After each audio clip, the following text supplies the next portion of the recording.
Yeah, what's good, Joe? It's your man, the Bigga P, and I want to just talk about some of the fights from this weekend. Of course, highlighted by Matthysse-Peterson versus Lucas Matthysse. But first, before we go on that particular card, I want to talk about a fight that happened on Friday. Um, it was, and this is a fight that I didn't see live at the particular point because although I had a day off, I had like a million one things to do. So I didn't even get the chance to see this until like well into the evening time. But I'm talking about the Lebedev-Jones versus Dennis Lebedev cruiserweight title fight that was on Friday afternoon.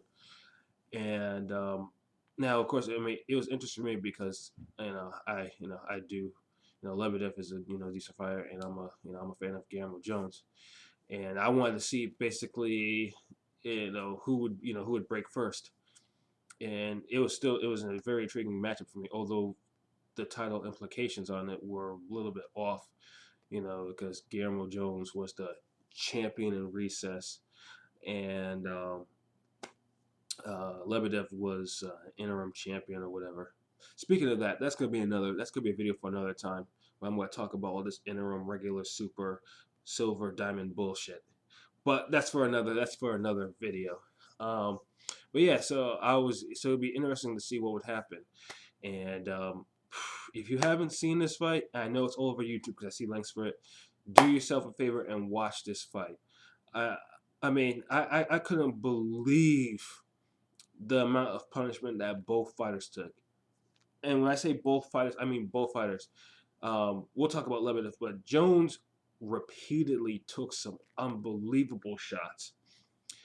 Unbelievable. And this guy used to fight, he used to be a light middle, like almost damn near 15, 18 years ago. And now he's doing what he's doing at cruiserweight, and he's taking I couldn't explain. His chin kept him in the fight. This is one of those fights. This is a fight where basically chin and power. There was no boxing skills or anything like that. It was basically chin and power were the ones that determined this fight. It's basically whose chin would start cracking first. And Jones took an unbelievable. And he's 41 or whatever, 42, and he took an unbelievable amount of punishment in this fight. Lebedev just lit him up with those like lefts, rights, uppercuts, and Jones took it with barely a scratch on his face, and he gave it back to Lebedev, who pretty much from the opening round, his eye was just was done, and Lebedev showed a tremendous will, and he was based on at work rate, I would say that he was actually winning the fight, but in doing so, those stone hands, just those ridiculous heavy hands of Jones, were just absolutely his right eye, Lebedev's right eye, was an absolute mess. Was a mess by the sixth round, and by then his corner should have pulled him out of that fight. But Russians are one of the people in the world, like they'll know the meaning of the word quit. Um, so the fight continued, and this is where the fight got appalling to me because it got more brutal. The punches they were landing were ridiculous. However, Lebedev's face was just slowly again disfigured. I mean, his right eye, I mean, the top of his, the over his forehead, over his right eye, under it, on the side, even the eyes just out there. It was just swollen, ridiculous. It was getting hit repeatedly over and over again. And I'm over there watching this fight. When I finally got back, I'm like, why are they not stopping this fight? Like his eye is a mess. Like like it was to the point where I was thinking Jones was probably, very close to, to rupturing that eyeball, because it was just every time he hit, I was just cringing. And while the left eye was pretty much done, the right eye was also not in the worst state. I mean, he could open it, but his left eye was also getting bad too. And you're thinking to yourself, like, why aren't they stopping the fight? I know it's in Russia, but you know, but you have to look out for the fighter's well-being. But nevertheless, though, Lebedev was probably winning the fight. I think he was winning the fight on the cards. But yeah, Lebedev took way too much. In the 11th round, he like I said, he just pretty much collapsed. Um, he struggled to his feet, but the referee pretty much he called the fight, and that fight should have never went into the 11th round at all. And in Lebedev and Jones, they put on an absolutely it was a great fight, and it's what I consider the fourth fight of the year candidate for me for this year, along with Bradley Provodnikov and Rios Alvarado 2 and Roman Pinzon. Um, but at what cost? Jones, I know there was a little controversy with Jones probably not even being a cruiser, and he was heavy. I mean, he was actually, a heavy during the fight, and I don't remember if he took the post fight drug test or not. Um, I would hope that. I would hope something like that would not, wouldn't say that fight. Um, but Lebedev, what do you say? What do you say? This wasn't a normal beating that he took. He took a really bad beating. Like, I haven't heard any reports yet if he has like a fractured eyeball, fractured orbital bone, or a detached retina, or some sort of eye injury. I mean, if that's just simply all swelling, then and that's the best case scenario. It's just if it's just swelling, there's no breaking, no fracturing, eyeball is not ruptured or nothing got detached or anything messed up. Then I'll be happy. But the fact is, I know we haven't heard nothing on that condition of that eye, and I'm trying to remain optimistic. But the type of eye injury that he suffered, it's probably a good chance he may be finished. Um, it was bad. Type of eye injuries that I've seen in boxing. This was like, it ranks up there. It's probably like definitely like maybe a top 5 or whatever. Um, because even I could picture a picture because it was so grotesque. Like he looked like a gargoyle after that fight. And like I said, Lebedev just took way too much punishment in that fight. And I hope that, like I said, best case scenario is just swelling and then he can actually come back and compete. But yeah, that I was appalling. And Lebedev's corner and the ref and whatever doctors that were there for Russia should be ashamed of themselves for letting the fight go to that type of conclusion.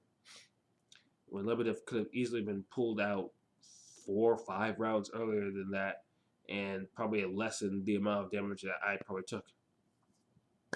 But hey, it's boxing. It's not gonna be the first time. It's not gonna be the last time. Some, doctors or refs, or the corner will fail to pull a fighter out. We've seen it in more recent times with Briggs and Vitali. And of course, we all know what happened to Briggs pretty much at the end of that fight. He hasn't fought since, as far as I know. So yeah, but I won't take anything away from the fight. It is definitely worth looking at. I myself have had trouble trying to find a good copy of it. The first copy that I have is a stream rip, and it's not the greatest copy. So I think right now, hopefully, the copy that I'm downloading right now is a little bit more sharper than that. Because like I said, it's definitely worth it. It was a great cruiserweight fight in a division that doesn't really get a lot of great fights. So this is definitely one I want to put in my collection. All right. Now on to the Showtime card for yesterday. First, it was Devin Alexander versus Lee Purdy. Now, this fight originally was supposed to be a title defense for Devin against Kell Brook, but I know they've postponed it like once, twice, and 3 times, all because of injuries and stuff like that. So it was so pretty much that's how Lee Purdy came in, because I guess they tried to get somebody else, and then they didn't want it, so Purdy stepped in. Now you would think that getting an unexpected title shot, at least you will try your best to at least make the weight, but pretty much the fight didn't mean nothing to me once they heard that Purdy, he missed the weight, which is rather unfortunate. So what could have been a title fight, and probably maybe I would have been more interested in watching, just turn into just a regular welter attraction, But nevertheless, I had nevertheless, I was curious to see what Purdy had, and in this case, I mean, there's nothing really more to talk about this particular fight. Purdy just played the role of a punching bag, and Devin, was more just to land combos over and over again with his right hand, because I guess he injured his left hand early in the fight. So pretty much the whole pattern was Purdy following, land maybe one or two punches, and then come run up in a shell and land Devin put in work, and that's probably the most offensive action I've seen from Devin in quite some time, and somehow just still remained dull, mostly because, like I said, Purdy wasn't really fighting back that much. So I mean, I had no complaints on the stoppage in the seventh round because, like I said, Purdy was behind on cards. I mean, there was no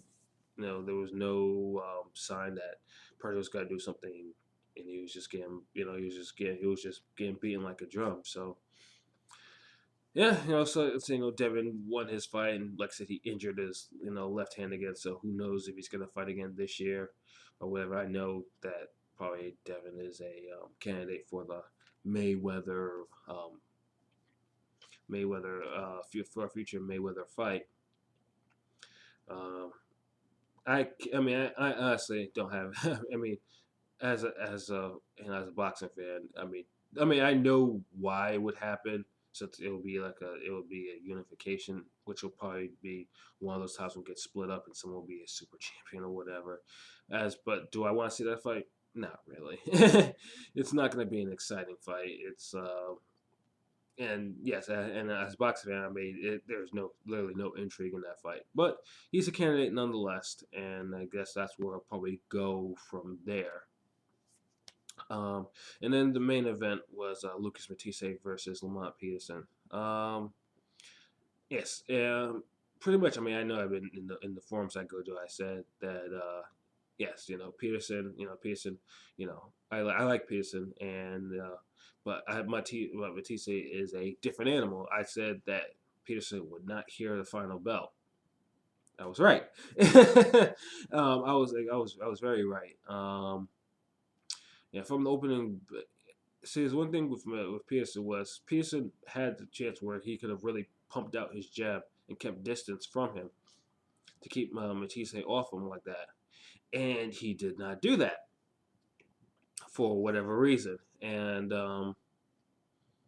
he allowed Matthysse to get close, and then then the knockdown started happening. The first one was a delayed reaction knockdown near the ropes, and I'm thinking, okay, Pearson needs to get his gather. Yeah, but I know usually Pearson is a slow starter. It usually takes him about 3 or 4 rounds to warm up before he starts putting in work. But the second knockdown is the one, and I know he started complaining about the hammer punching, and that's what I think. That's when I knew the fight was probably lost, because you gotta keep your mind clear and sharp when you're facing someone like Matthysse. And then the second one, the old adage in boxing, don't hook with a hooker. He did that, and Pearson got dropped. He was in trouble, and I'm thinking to myself, oh yeah, I'm thinking to myself, oh snap! Like now, Pearson would probably done best to actually go on his bike at least give himself to clear it around. But he didn't, and Matthysse caught him again and just walloped him into the ropes for the third knockdown. And then the ref was like, "That's it." Now, yes, so it was a wonderful 3 round fight. It was it was very entertaining, and to me now I'm a fan of Matthysse, and to me I know people have been talking about, oh, he has beaten one, oh, he beat Soto or Jose, those are nobody. Well, he did beat a name fighter. He beat one of the 140 champs. Speaking of which, now technically that fight should have been a title fight, and Lucas should have actually gotten, or should have gotten that title. But catchweight fight for whatever reason, I don't know. But yes, it was a great victory for Matthysse, and now it validates him now as the man. That's probably one of the top men at 140. The only person really in his way is Danny Garcia, who was actually at the fight, and his reaction, like his facial reaction, when they showed him was classic. Like he had to look like fuck, now I have to face him now. And hey, it's about that time. It's a fight that everyone's been wanting to see for a while. Because I know Garcia and his father and his pops, were talking. You used to talk that, used to talk a little shit about him. That Matthysse was just a brawler. No, Matthysse isn't just a brawler. Matthysse can, Matthysse. And I guess most people get caught up on his power, which is up there. But Matthysse does do little things in there to set up his power punches. He's not like a wild swinging brawler. That's the stuff. And I think Bernard Hopkins to mention in a tweet that Danny Garcia's style is perfect. Is tailor made for Matthysse. Yes, you gotta be a mover of some sort and be able to have a consistent jab in order to um, keep Matthysse off him. That's not really Garcia's style at all. So yeah, Garcia now has. I mean, I know pretty much whoever wins I know they're trying to schedule for September, and whoever wins that fight, that's who will possibly be a future Floyd opponent. Probably not this year, but probably in the next year. And I know they said because I guess the winner of that they face Amir Khan. Now, I mean, I already said, Matthysse will probably KO Garcia probably within 5 rounds, and if Matthysse faces Khan is going down probably within the first round. Uh, first or at the latest second round. he's not going. He's not remaining on his feet unless he's gonna be like Jesse Owens around the ring. um, but yes, I was excited to see Matthysse do his thing and still remain humble. And then I know Schaefer was like he's the new Manny Pacquiao. I wouldn't go that far yet. Um, But Matthysse, like I said, is a welcome addition to 140. Has been, and hey, once he goes to Garcia, then yeah, he can go deal with. Then he can go to 147. I wouldn't mind seeing him in a couple of create a couple of like um, classics there. So yeah, so pretty much that's my review of the fight. Now there were two other fights this weekend. There was Sosa versus Segura, which I haven't seen. I only read about, so I don't really want to talk about it until I actually watch the fight. Hopefully I'll come across a link a little later. And I know then Shane Mosley faced what's his name? Cano last night, and I mean I saw it on the stream because Files took Fox Deportes off my lineup. So I had to watch it on a very crappy stream. But from what I saw, I mean, it wasn't really. I mean, it was what it was, an average fight. Mosley did get a little lumped up in there. There was a couple actions, there was a couple rounds where Mosley did wobble Cano, enough to to nearly stop him. And Cano was, it did his best work early in the fight, and Mosley won a very close unanimous decision. I mean, finally, that was his first win in about 4 years, and to me, it's just only delaying the inevitable. Because he's gonna get caught. I mean, Mosley didn't look that great. I mean, he looked old. But I mean, that's really all I can say about that fight. I mean, it wasn't great, and yeah, Mosley won, but like I said, someone's gonna catch him eventually. So, but yeah, that's my views on the fights for this weekend, and yeah. Now I'm gonna go check my queues and see if I got these fights so I can rewatch them again, or probably turn on the show them, see if they're probably airing them. All right, so until next time, peace.